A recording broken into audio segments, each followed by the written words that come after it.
The Play Absolutely podcast with Dr. Sue Jennings and Dr. Andy Hickson.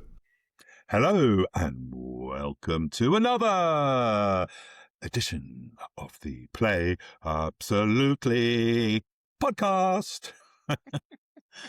Yeah, try to surprise you there, Sue. How you doing? I'm doing all right. One of these days, you're going to take off like a rocket, you know. That'll be a sight. Well, It's be all going that recorded. way, you know. Indeed, yeah. So, let's start with your nose. Still hasn't healed yet. Is it feeling any better? The bruising is slowly going down, but I think Okay. the nose being such a sensitive area, Mm, I mean, let's face it, our whole sensory apparatus, a lot of it starts in the nose. yes. And, smell is a very ancient part of our brain, our sense of smell and so on. Mm. So the bruising is much worse on there than on other parts of my face. Okay. So, which is Well, we why I can't have see to. the bruising on other parts of your face, and you've masked the nose bruising quite well. But more or less, there's the bruising here where they took the biopsy, and Okay. the rest is covered up with my hair. Hmm. It'll Cool. get there eventually. It'll get there eventually. Yeah. So, have you managed to do any playful things this week? Well, I've been pondering a lot about whether certain things are play or not, or playful or not. Okay. Give me And an example. I was thinking about, when somebody teases a child, Hmm. is teasing playing? Is that it? Well, the question is teasing playing? It's a bit like banter. Mm, I think a bit of gentle teasing mm. So a lot can be depends a on form of outcome, doesn't play. it? It does. And if somebody gets upset, maybe it's not teasing and you stop. It But if they laugh with you, it has its limits. So a bit of gentle teasing for me mm, can be playful, but mm, teasing can be cruel. I think a lot has to do with intention. What do you intend? Are mm, you tending to have a bit of fun, or are you intending to make somebody feel bad about themselves? mm, And if mm. it's the latter, you know, so Well, I gentle think teasing. the teasing from that so-called uncle of mine. I mean, now I know he was teasing when he said I'd get my Right. head chopped off, but Mm, at the time it was real. I wasn't teasing at mm. all. I was terrified. And of course, you can have mistaken teasing. I remember something this was born out of something you mentioned to us children when we were children. I went to stay with one of my uncles, and we were sitting in his office, and he brought out a pipe. People used to smoke pipes. You don't really see them nowadays. Brought out a pipe, filled it with tobacco, lit it, started puffing away on it. I won't say his name, but I said, "Oh, have you got your what's the word I used? I didn't use this word, artificial. I can't remember the word I used. Have you got your artificial nipple there?" Like, as at the time, it was something I think you sort of said in conversation. I think I must have overheard it. That it was, people. One of the reasons people smoked or used to smoke was this Mm, idea of replacing a nipple, mm, from when they were a baby, and sort of sucking on a cigarette or a pipe mm, was a way of replacing the mm, idea of sucking on a nipple. So there's me, a child, and this old man sucking on his pipe. And mm. the room went silent, I remember. I was embarrassed. He didn't say anything, and it was just kind of left. But it's also the other implications. It was okay in those days to, smoke in a room where there was children. Yeah, because there was Indeed. at least three of us then. Mm, It's not an acceptable thing to do now, mm. quite rightly. So that was, I suppose, in a way, I was trying to do a bit of gentle teasing as a child, and he obviously didn't find it as teasing. I think he took some offence, or must have thought, you know, this child is really talking out of turn, and I don't have a response. But then, Mm, if you think about it, you've also got the reverse, haven't you? When a child says something in all mm. seriousness and the adult takes it as a joke. Right. Or And I turns it remember, into a joke. I remember one example so clearly. I was 14 or 15, Hmm. and there was a family meal at one of my aunt's houses. And one of her guests was the educational psychologist John Newsom, who's Hmm. written books and so on. And his approach to education as a 14, 15-year-old, I found very interesting. And he was sitting right opposite me. And when the time came, I told him I'd found his book very, very interesting. Oh. And he turned to the people near him with a sweeping gesture and said, "See my audience." And they all roared with laughter at me. And I have never been so embarrassed publicly, because I was saying something very serious and complimenting him about his book. Hmm. But he turned it into a joke. Right. And I remember it so vividly, because it was after that I was very hesitant Hmm. about communicating to adults my opinion, if it was going to be turned into a joke and I was going to be laughed at. Hmm. And I mean, How adults things. laughing at a child at a dinner table is not nice, because you don't really have an escape. Exactly. Yeah. Mm. Yeah. And it stays with you for a long time. Mm. Yeah. It could be very add sort of aspects of trauma throughout your life. Mm. Well, Hmm. thinking about the element of teasing, what started off in my mind actually was a commercial on television Right. where there are two boys, probably round about 10, and they try as a joke to put chili sauce on each other's food when the other one isn't looking. Yeah. But then the story morphs into that one boy suddenly realizing that the other boy is partially sighted. Uh, So there's a whole thing about remorse and not putting chili on his food. It hmm. was quite interestingly done. And then Hmm. it flashes forward to when they're young adults, and the one who's partially sighted manages to sneakily put chili on the other's food. So as if everything's equal now, then they both have a good laugh about it. And I just found that very interesting, of where the teasing element, and then it turned into reality, but it could still be handled as a joke later on. Hmm. Now, it's the sort of thing Gregory Bateson would analyse in very Oh, complicated language. okay. Yeah, we'll talk about Gregory soon at some point. But do you think that teasing could be a way to help build up resilience in people, in children? I think you have to be so careful with it, Hmm. because at what point is too much, or Hmm. what I point mean, does that gentle teasing? well-known, Mm. well-worn slogan, "What doesn't kill you makes you stronger." Uh, Um, a bit of gentle teasing, uh, like play fighting, I suppose, mm. sort of teaches you certain rules of behavior, but also builds up a little bit of resilience. Because if you get, Now see, sort of, I think play fighting isn't mm, teasing, because right, there's an okay, equality in it. okay, Yeah, it's like lion cubs do the same thing, or mm, monkeys do the same thing. They have play fights.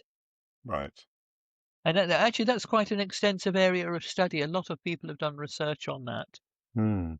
But the idea, the saying, poking the bear, for example, so poking the bear could be, seen as a type of teasing I mean, that until is you provoke it. provocation, isn't it?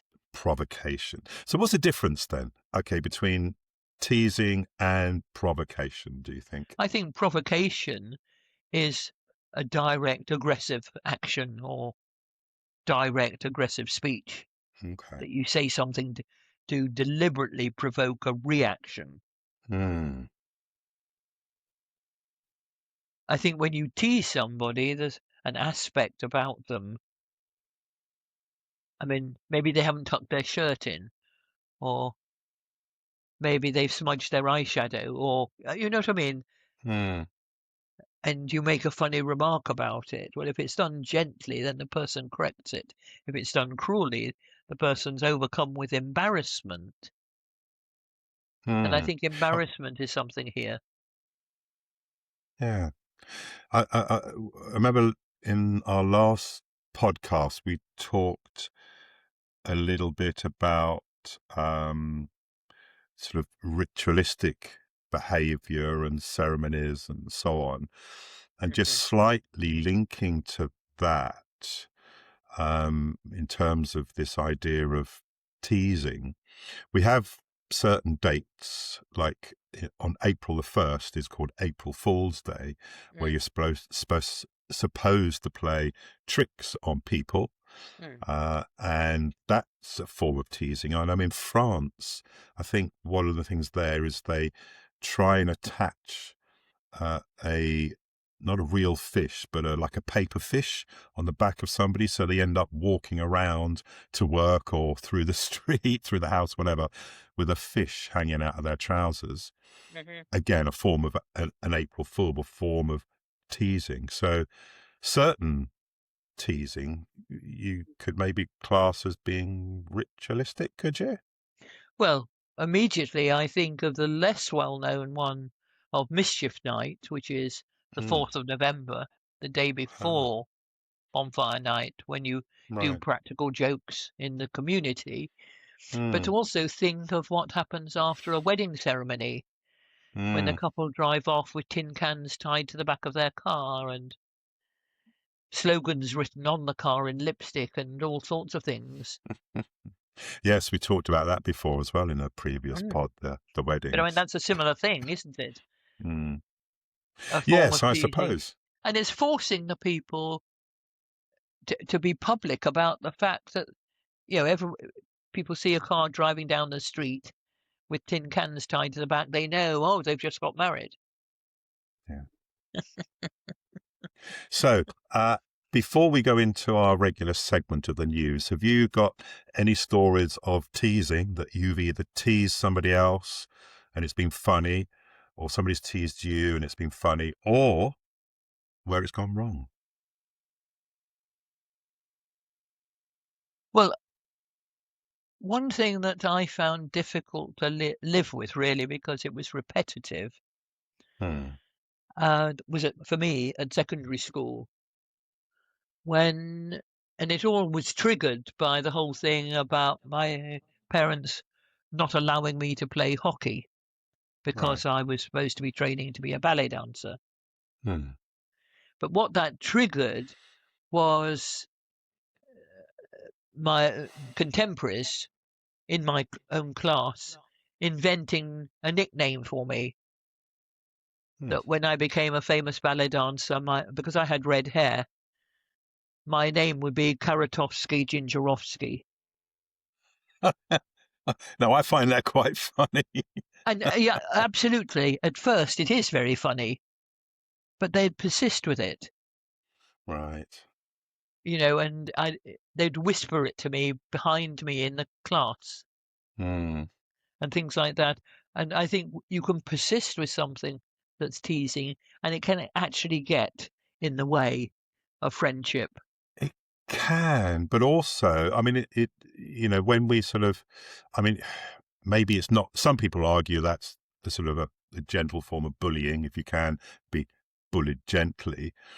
But also, this is idea of feeding people. And I think with teasing is, if you class it as a gentle form of bullying, if you like, although I don't like that phrase, It's how you react, because if you react in a way that the person that's saying it to you finds funny, if you show that you're upset, or you sort of react in a big way, they get a kick out of that, so they do it again, and that might make you more extreme and upset and cry.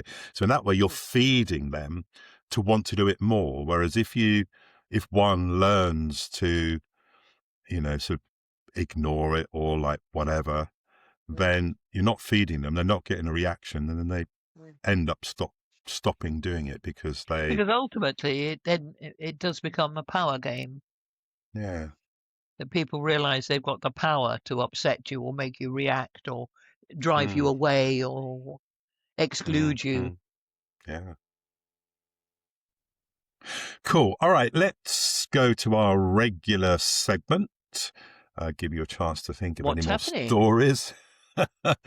And we go to this week's play in the news. And something a bit different this week. Two influential people on play. One from the UK and one from abroad. So, from the UK, in Wales, we have Marianne Manello. Marianne Manello is Assistant Director, Policy Support and Advocacy at Play Wales, with over 30 years' experience in play work and play policy, including work with the Welsh Government on tools supporting statutory play and sufficiency assessments. She's been a consistent public voice arguing that children need permission, space, and time to play, and that play should be prioritised for well-being and mental health rather than sidelined by catch-up pressures. Marianne translates play as a right and a health need into practical policy and accountability language that local authorities and services can actually use, which is how play survives in real systems. Keep up the good work, Marianne. Absolutely. We say. We applaud you. Next we go to Yemen and an amazing woman called Marwa Al-Awadi. Now, Marwa Al-Awadi is a Yemeni psychological specialist counsellor who works on displaced children's mental health impacts in camps, including anxiety, depression, and social withdrawal. Now, Marwa argues that camps need psychological support centres that provide safe spaces for children to play and practice arts for emotional release, and she explicitly highlights play therapy as a leading approach for children under psychological pressure. Marwa frames play as frontline psychosocial support in a conflict and displacement context, giving us a grounded local voice to say play is not extra, it's part of recovery and development when life is unstable. We would like to extend a huge shout out to both women for their amazing work surrounding play and young people. That's this week's Play in the News. Andy, could you just say their names once more? Because I want the people watching us to actually write this down, because they can follow this up and then talk to other people so it can start to spread like the pebble in the pond. So please tell me their names again. Okay, so we've got Marwa Al-Awadi from the Yemen. Yeah. And we have Marianne Manello from Wales. Yeah. Great. Well, I hope everybody is inspired and encouraged that if two prominent people in totally different cultures can be so supportive of play being a core of what we do, not to do with it being a fringe activity, something that tired teachers do on Friday afternoon, was what somebody once described play to me as. No, by Friday afternoon, teachers are tired, they can't do it. Just let them play. or get out the play box. Yeah. You know, very dismissive and very condescending. So it'd be interesting. We'll extend an invitation to both Marianne and Marwa to see if we can get them on the podcast. That would be absolutely great. Fabulous, right? Indeed. So, did that give you an opportunity to think of any more ideas or stories around teasing, or shall we move on? Mhm. What it's made me think about is we often just use words without actually pausing. What are we actually talking about? Right. And so there are all these words: teasing, pretend, play, strings of words associated. Mm. One interesting one is make believe. Yeah. This is a make believe story about, well, what does that actually mean? Does make believe mean I've made it up for you to temporarily believe in it? Or is it I'm going to try and make you believe it? So make believe is my phrase at the moment that I'm very curious about. Okay. Because sometimes it's just dismissed. Mm. Oh, that's just make believe. Mm. What's the real story? But somebody Yes. teaching fairy stories and fairy storytelling will use make believe like a bridge. Now you're going over the bridge of make believe into, and we're going to think about the magic forest, for example. Oh, indeed. I mean, there's a lot of language that can be playful but is misused. Um, and when we explore the idea of rights and the right not to be bullied, the right to be played, the right to be respected, and so on. I mean, this kind of language is, particularly around universal rights, is modern, right? We often hear about a child's right to play, but the idea of universal rights, it is, as I said, a modern way of thinking. And actually, it grew in part out of brutal experience of wars. Mass abuse made the need unmistakable, especially in the 20th century. So if you think about after World War II in 1948, the United Nations explicitly framed the Universal Declaration of Human Rights. Right, that was 1948, and that was a response to what was called barbarous acts, such as a commitment to prevent such atrocities happening again.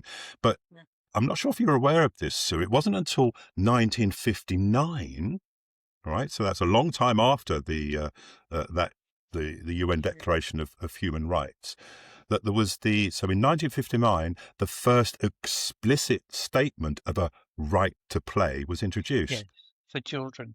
Yeah, that was the UN Declaration of Rights of the Child in 1959. And it stated that, or it states, because it's still current, that the child shall have full opportunity for play and recreation, and calls on society and public authorities to promote it.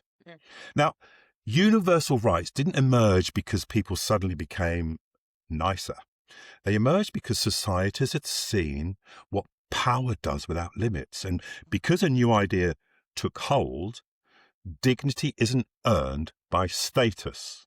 It's inherent. Now, you think with the current wars, conflicts, and child abuses going on in many parts of the world, it kind of feels like we're going backwards to this barbarity that was happening before. And we are seeing child abuse, I believe, at its worst. I mean, some of the reports, again, mentioning no names, you watching this, the viewers, can take your own inferences. But the children suffering in the world right now is probably, certainly, I can't find anything worse in recorded history. I don't know what ancient civilizations were like, but certainly in recorded history at the moment, the children that are being, well, they're being killed, they're being tortured, they're being imprisoned. It's just unbelievable, really. And if this wasn't a playful podcast on play, I'd be screaming and shouting.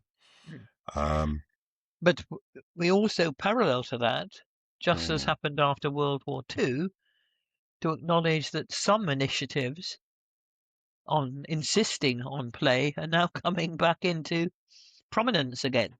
Well, they are, but Sue, it's that the rights of the child, the rights of human rights, sort of in 48 and 59, history tells us that they were born out of the barbarous acts of the Second World War, and yet they don't, even though they're enshrined in sort of international law, the barbarous acts against children at the moment are worse than they were during the Second World War, and yet nothing seems to be being done about it. So to what some would argue, what is the point of having these rights enshrined in universal or international law, and nothing is being done about it? I don't understand. Well, exactly, because I mean, it's also enmeshed with all sorts of other usual, that you actually have rules of war, that it's the soldiers that fight each other, not the civilians. Therefore, you don't bomb here, you bomb there. But even that seems to have been dissolved currently in a lot of wars. Yeah. That whoever's around gets bombed. Yeah. And the civilians and the children seem to be suffering worst at the moment. Yeah. And then people laugh at me because I insist on no weapons of mass destruction in my playroom. Yeah. I mean, on that, did you hear that? I'm trying to remember the country now, but there was a family. They were sent back. They travelled abroad. I think it might have been Australia, but I'm not sure. And when they arrived, one of their children had a small, like a tiny toy gun in the luggage. They were sent back to the country because of that. Wow. Right. No, I Holiday didn't ruined. Yeah, that was just a few weeks ago, I believe. No, but maybe you didn't hear the one about one of our very famous female TV chefs had been invited abroad to do a cookery demonstration. And she was worried that the plane would be late and it would all be a rush. So what she did in advance was to measure out every single ingredient and put them in plastic bags in her luggage. Oh, right. Every single, so she was all ready to go. But when they arrived, she and her daughter were put in separate police cells while they analysed this white powder in these plastic bags. Oh, dear. I mean, can you imagine that? Crazy. Wow. Well, it's a for real or pretend again, isn't it? Wow, exactly. Okay, so I was going to talk about nature play, or do you want to sort out your plaster? It's hanging off. It looks quite funny. Sort out your plaster. It's just hanging off your nose right now. Oh dear. Oh dear. Oh dear. Excuse me. Yeah. Well, just so that you know, we don't edit this podcast. That will be left in. All the mistakes, all the foibles, we keep in our podcast. We don't edit them out. Or at least we've managed to do that to date.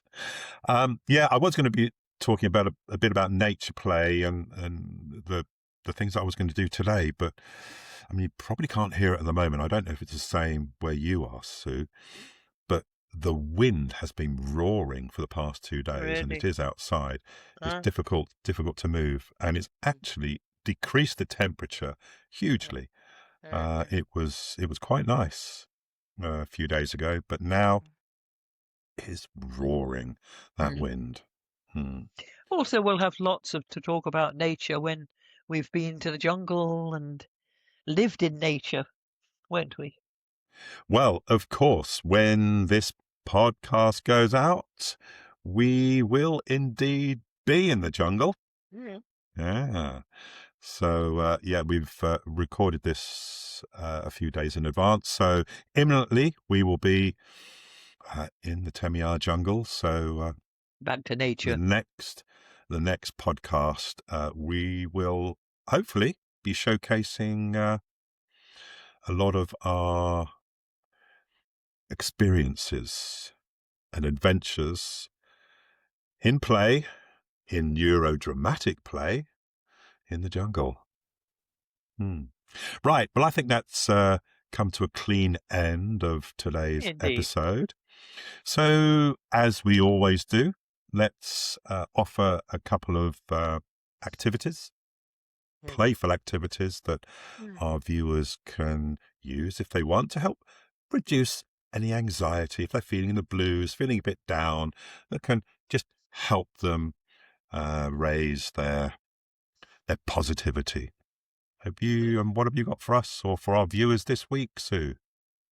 Well, previously we've talked about shakers and Hmm. rain sticks and things that you can shake or move to make a noise. And we talked about you can use rubber bands on boxes to pluck and make a sound. Specifically making them, right? Mm. Hmm. So you make the thing to make the sound. So Yeah. it's both a little craft as well as you can create a very soothing sound. But what I just want to mention today is what we can do if there isn't any stuff to make anything with. Oh. Maybe we're in the car or on a train or walking somewhere and we literally don't have something, but we are stressed. And I think one of the most helpful things is immediately to be aware of how we're breathing. Hmm. Because if we're stressed, the breathing has gone crazy. And we don't want to be gulping in air, but we want to slow it down. So even using our right hand, if we're right dominant, your left hand, if you're left dominant, just gently putting your right hand on your chest where you can actually sense your breathing. Hmm. And breathe in through your nose, and you feel the hand move, and blow it out. You can do that exercise anywhere. And there's something very reassuring that if you've got your hand there, you can feel the breath going in and then coming Hmm. out again. Yeah, your chest moving. Mm. Yeah. It's funny you should mention traveling, and cars particularly was one of the ones you mentioned, because my activity is one that you can do in the car. And the car is often a place where we can let our anxious feelings and thoughts overcome us. So one activity that you can do while driving, or as a passenger as well, is what I call number plate spotting. And for specific number plates, so you give yourself a task, a focus.